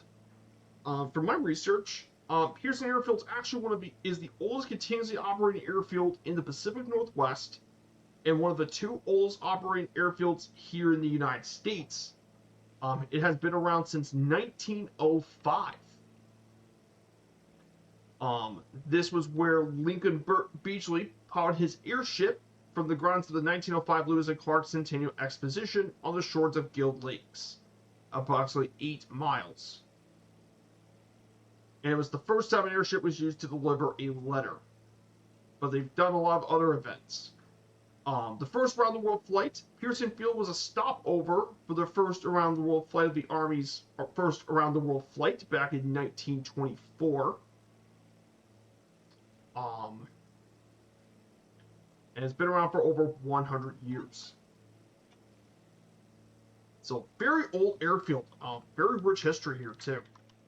Here in Vancouver, Washington.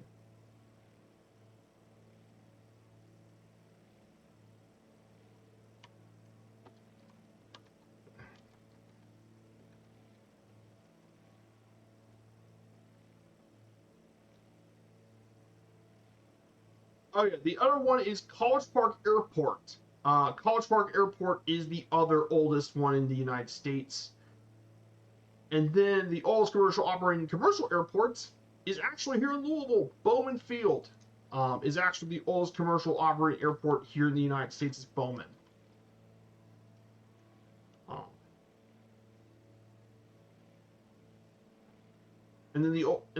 So yeah, very old airfields, guys. So, like I said, there's a plenty of really historic airports here in the United States. Very cool. Hey, Quartz, good to see ya. So over here, guys, is Portland International Airport, KPDX. This is Portland International, a really nice international airport from what I've heard. I've done a few flights here. Very cool airport here in this region. You ever did plenty of flights here at Portland, you've probably been here. So here it is, guys, downtown Portland. I'm going to be slowing down the plane a little bit to get a little bit slower. So, really cool stuff. Like I said, lots of really big airports.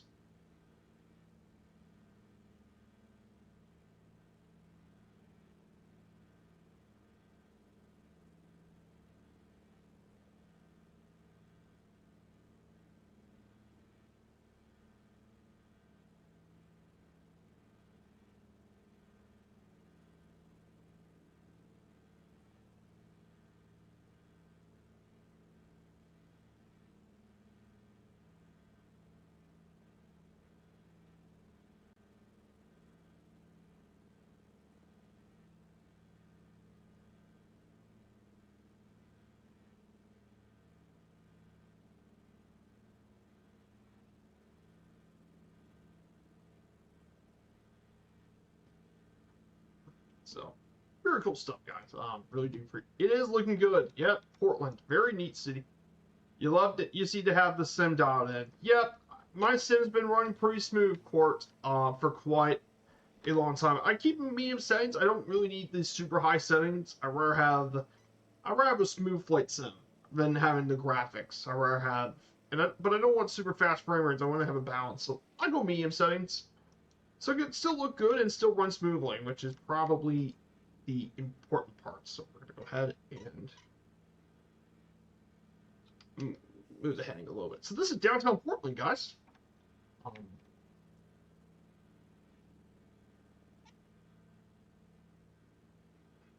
And we're also not far from where Phlox is from. Foxtrot, if you guys aren't aware of the flight sim community.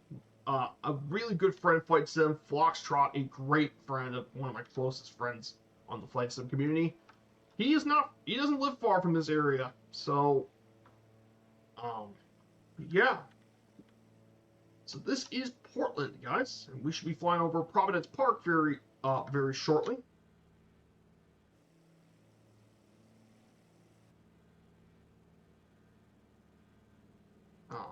Really cool stuff.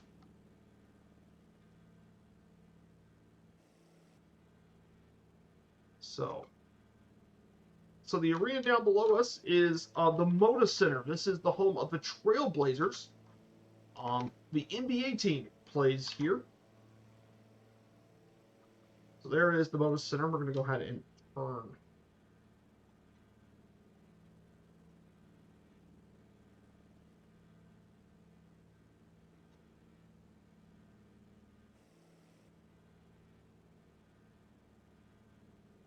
So we're about to enter into the old town.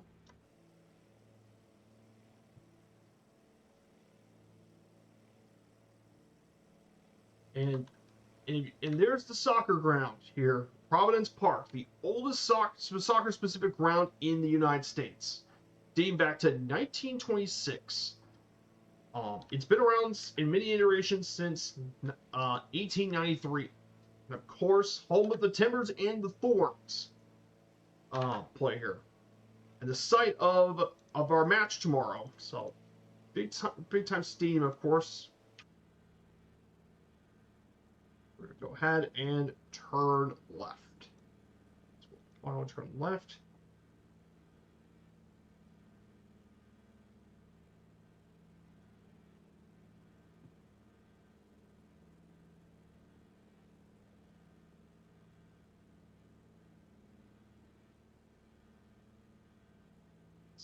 So we're about to arrive at our final stop. We'll fly around this area for a bit and say goodbye to downtown Portland. Absolutely, really cool city to fly over. So guys, I hope you enjoy this flight, guys. If you like this flight and you want to continue to support the channel, smash that follow button. We stream twice a week, 10 a.m. Eastern Standard Time or 1500 Zulu time. Every Friday and Sunday, we got our streams going on. Sports on Friday, and then we got the national parks on Sunday. And if you guys want to know why I've been doing this sports series, is because I'm a huge sports fan, and sports are one of my major passions, along with flight sim is one of my major passions. I'm a big sports guy. Gotten much more into soccer, or football, as the international people call football. I've gotten into that a lot more.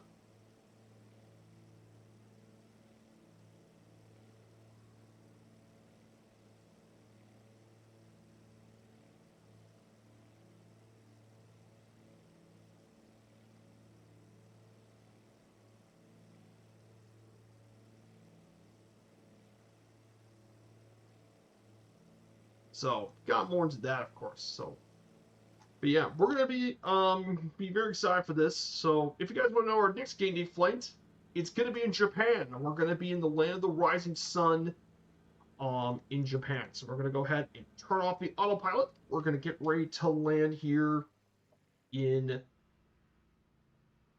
Oregon. So we're gonna go ahead and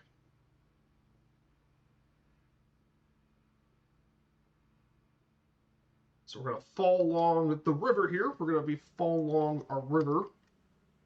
Of course, we're going to be fall along the Willamette River here in Oregon, and then we'll make our landing stop. So, fall slowly.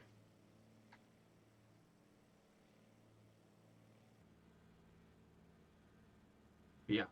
And so, I hope you guys enjoy this flight. This has been a lot of fun, and I really do appreciate all you guys being here today. All you guys being here make a pretty big difference, of course. Each and every one of you make a big difference on this stream. So I appreciate each and every one of you guys immensely. So here it is, guys, our land site. A pretty scenic little land site. So we're going to go ahead and put flaps. And we're going to go ahead and make the landing. Down right on the side of the river.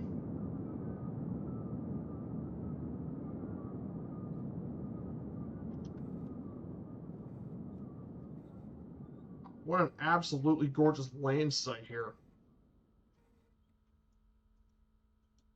Go ahead and turn on the water flaps. Hey, and we're down.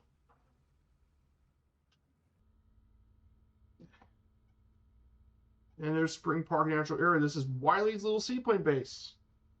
You know what? We're going to go ahead and land here.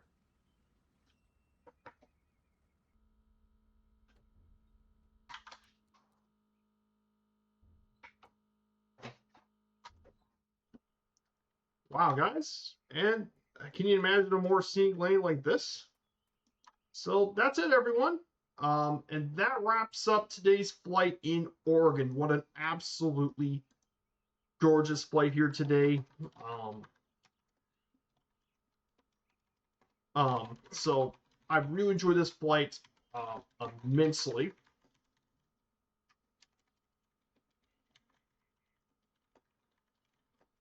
So I hope you guys enjoyed this flight, and I hope it's up. So we got some big stuff going on this week. We got the Big Flight Sunday, of course. Our National Park Series continues on Sunday. Badlands National Park here in beautiful South Dakota. So we'll be back on for this one. We'll find someone to raid. Give me a minute, and we'll find someone to raid.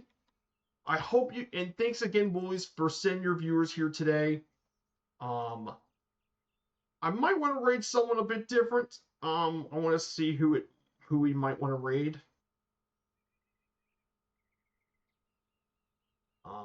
Take a look. We'll raid Jamie in London Controller if you guys don't mind. We'll raid London Controller. So guys, thank you all once more for your support today, and we'll be back on Sunday. Take care, everyone, and see you all again soon, and have a fantastic start to your weekend. Goodbye, everyone.